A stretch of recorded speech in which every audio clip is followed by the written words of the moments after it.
Good morning. This is Mr. McMurray, and it's a bright Sunday morning, although you'll be seeing this on a bright Monday morning. All right, we're going to hit our digestive system notes. All right, starting with what we already covered, we talked about the alimentary canal, which is the fancy name for the tube that food passes, going from your mouth all the way through your stomach, intestines, and eventually to the anus.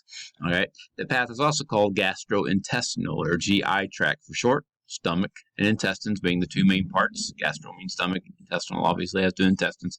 And so this is basically the GI tract, okay? Now, you have accessory digestive organs, which are not part of the tube or they're inside the tube, but they have their own part to do. Your teeth, your tongue, salivary glands, all in your mouth, pancreas, your liver, and your gallbladder would be examples of some of these accessory organs, okay? Now, start with mouth and throat. The teeth, obviously cut and grind teeth. Food, you have your incisors and your fangs that help to cut or tear at food.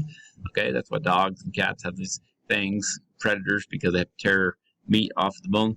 But then you have your molars, which are your back teeth, and they are more just for grinding it up. All right. Your tongue, very important to food, mixes the food together along with the saliva that your body secretes.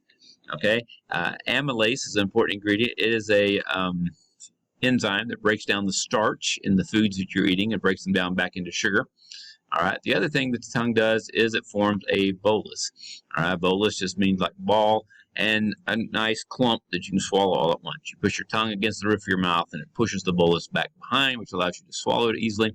And of course, there's also taste buds.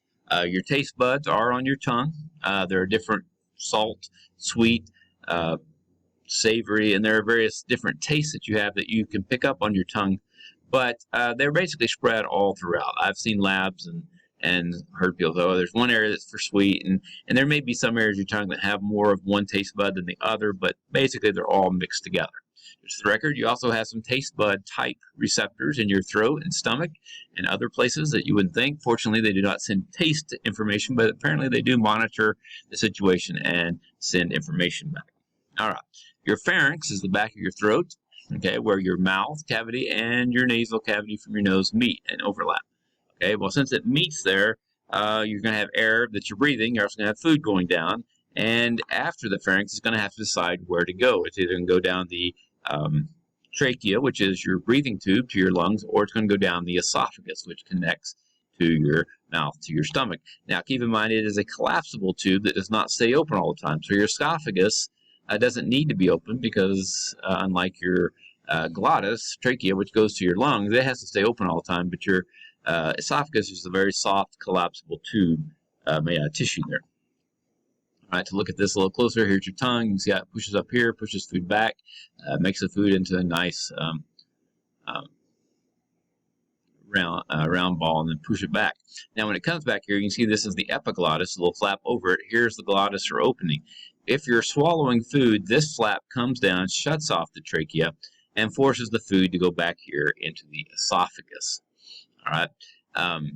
So if you laugh or something, though, in the middle of eating, sometimes that'll pop this back up as you make noise or sound and laugh. And so stuff will literally go down the wrong tube. And if it goes down to your lungs, then you will immediately begin coughing, trying to get it back up out of there. Okay? Not recommended. Just for the record, the uvula back here goes up when you swallow and pushes up against your nasal cavity right here so that things don't go back up your nose. Sometimes when you snort milk out of your nose, it's usually not painful, but it can go back the wrong direction also. All right, now let's get to the stomach. All right, the stomach gets all the credit for digestion, which is really probably not fair because it's just a big muscle-bound storage tank for the most part, and storage and mixing tank. Think of it that way. All right, so it's not important. It's just it doesn't really do as much of the digesting as it usually gets credit for. All right, at the top you have the cardiac sphincter, usually right around the diaphragm. Let's see what the wrong thing is. There we go. Okay, and the pyloric sphincter is up here. Okay, and this, cardiac sphincter. Sorry, up here. It's the diaphragm right here. So this esophagus right here is right behind the heart. So what happens is if this does not keep the acid stuff from going back up. If it goes back up, it begins to burn the tissue on the inside of the esophagus, and you have heartburn. It's not actually having anything to do with your heart. It's just right behind your heart, and so that's why it was called heartburn. But that is the cardiac sphincter, and that's why it's called cardiac, because it's up near the heart. Okay, and so that its job is to keep stuff from going back down. Now we also have heartburn or acid reflux. That means it's allowing stuff to go back up there. All right. Other information, real quickly, your stomach is about 6 to 10 inches long. That's not real big, okay? It's about that big normally.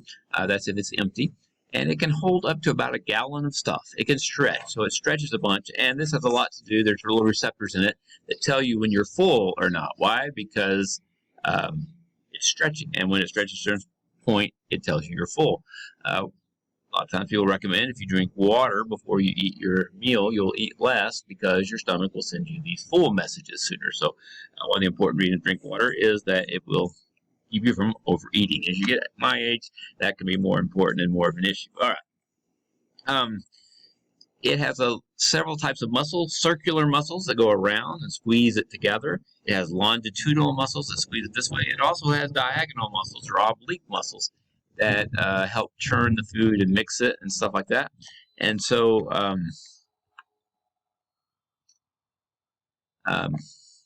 keep that in mind, okay? And it mixes with all the food together.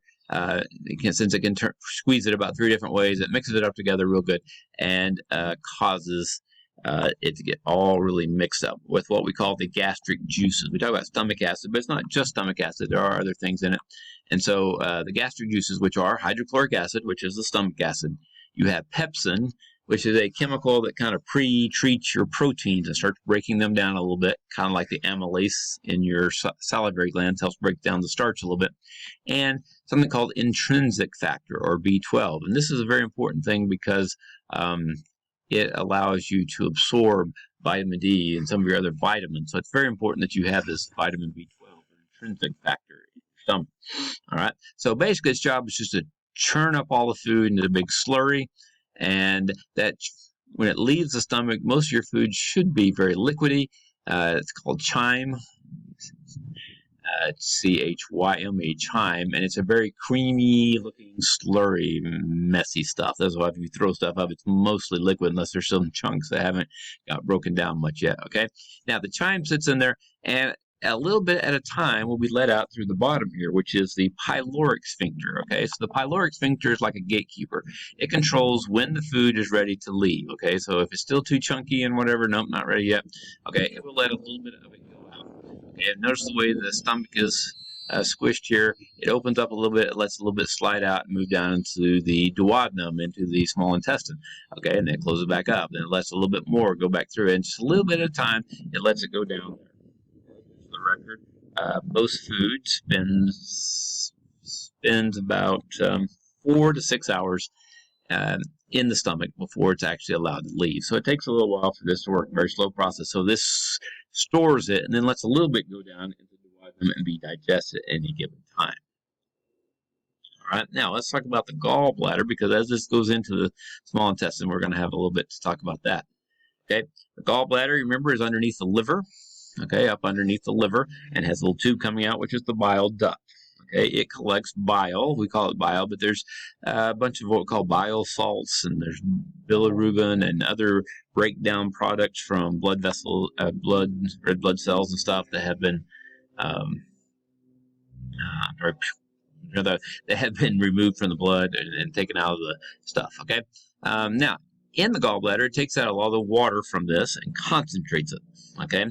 And unfortunately, one of the things that can happen if it forms cholesterol in there, and the cholesterol can make what we call gallstones, little hard rock-like looking materials. Okay, these solid gallstones can block up the bile duct, okay, which is not good. Okay, but we're going to get to that on the next slide. So let me use, oh, there we go. All right, if it gets blocked, that causes that bilirubin, which normally would be going down in here to digest your fat, to go back in the bloodstream, and that's going to cause you to turn yellow, and you have jaundice. Okay, remember, jaundice is yellow, and that's when this bilirubin and bile and stuff that would normally be leaving through the gallbladder starts backing up into your blood, and you get that yellow color. Newborns often have trouble; their livers haven't quite kicked in yet, and so they'd be jaundice, and they put them in little incubators with a heat light on them, and they get stuff out that way. Okay, so that's what gallstones can cause. All right, just a quick look at the stomach. You can see the muscles here. There's muscles that are going more circular, more they're diagonal. These are long, and so they can squeeze it in a bunch of different ways to help churn the food and get it all together. And go through the pyloric sphincter, and we'll go down into the duodenum, which is where the rest of the digestion is going to take place. All right, now when food gets to the duodenum, it sends a little message, and then it relays a chemical message, and it goes up to the gallbladder and tells it to contract. Okay, and it sends this bile into the duodenum, all right, where it emulsifies the fat. Okay, what does that mean? Well, an emulsifier is something that we know fat and water do not mix. Okay, but for example, in say mayonnaise, you have fats and you have water. Milk is the same way. You've got fat and you've got water mixed together.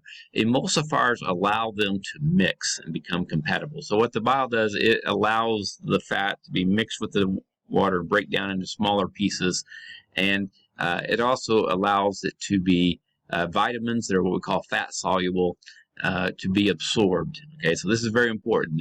The bile allows us, one, to break down fats, and it also allows fat-soluble vitamins to be absorbed into the body. And so the bile is very important. If someone gets their gallbladder removed, they can survive, but since it's not storing it up and squeezing a whole bunch of it in there at once when the fatty food is in there, it just kind of drips out a little bit at a time, and so they may or may not be able to digest properly all the fat, and so they generally tell them to avoid fatty foods.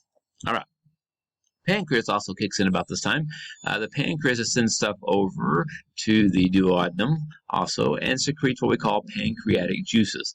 Okay, and these pancreatic juices help digest the protein, the fats, the nucleic acids, carbohydrates, and just basically all the nutrients. And this is the stuff that really does the digesting. So it just happens a little bit at a time in the duodenum. All right. Now, the pancreatic juices are also important, though, because remember, this stuff is coming from the stomach. Well, it's very low pH, very high acid content, okay? And so the pancreatic juices are alkaline, and this says lower the acidic pH. It should be raise, okay? That is a mistake. It should raise the acidic pH and cause it to be more neutral, and so it doesn't damage the rest of the intestines and stuff. You don't want all this acidic stuff from the stomach going through there and doing damage to the tissue there. So these alkaline or basic pancreatic juices allow us to change the pH. All right, so they're important for that reason as well. All right, now. Pancreas, we'll see if we can get all this in the pancreas or not, secretes insulin when you're hyperglycemic. Hyper means there is too much sugar, glycogen, glucose, all those words have to do with sugar, so it's too much sugar in your blood. And that can cause some very serious problems, going into a coma, stuff like that. So your pancreas secretes insulin, and insulin lowers. It takes the sugar out of the blood. Either cells take it up, your liver takes it up, several different things it does to do it, but it gets it out of your bloodstream. Okay. Now, if you have diabetes, type 1 diabetes is where your body does not make insulin, and therefore you can't send the signal to say, hey, let's get all that blood out of, or sugar out of the blood. Okay. And so those are people who will take insulin shots, and now they've gotten different little meters that can measure that and pump it in, but that is how they treat their disease. Now, what is more of a problem in the United States is we're coming up with what we call type 2 diabetes, and this is diabetes that does not respond to insulin. In other words, their body makes insulin, but it doesn't start taking the sugar out of the blood like it's supposed to. Unfortunately, you can't give these people more insulin because they're just going to ignore that insulin just like they ignore the insulin that your body already makes. So really about the only way to control this, there are again some medications that help, but the best way is to watch what you eat. Don't eat high sugar meals and stuff. There's different things they think that cause this, but probably a lot of it is we eat so much more sugar than we would have been exposed to, say, 100 or 200 years ago, when sugar was not such a common ingredient. If you just had an occasional piece of fruit or something like that. And so our body gets resistant to insulin or insulin resistance. All right? We will take up more of this on the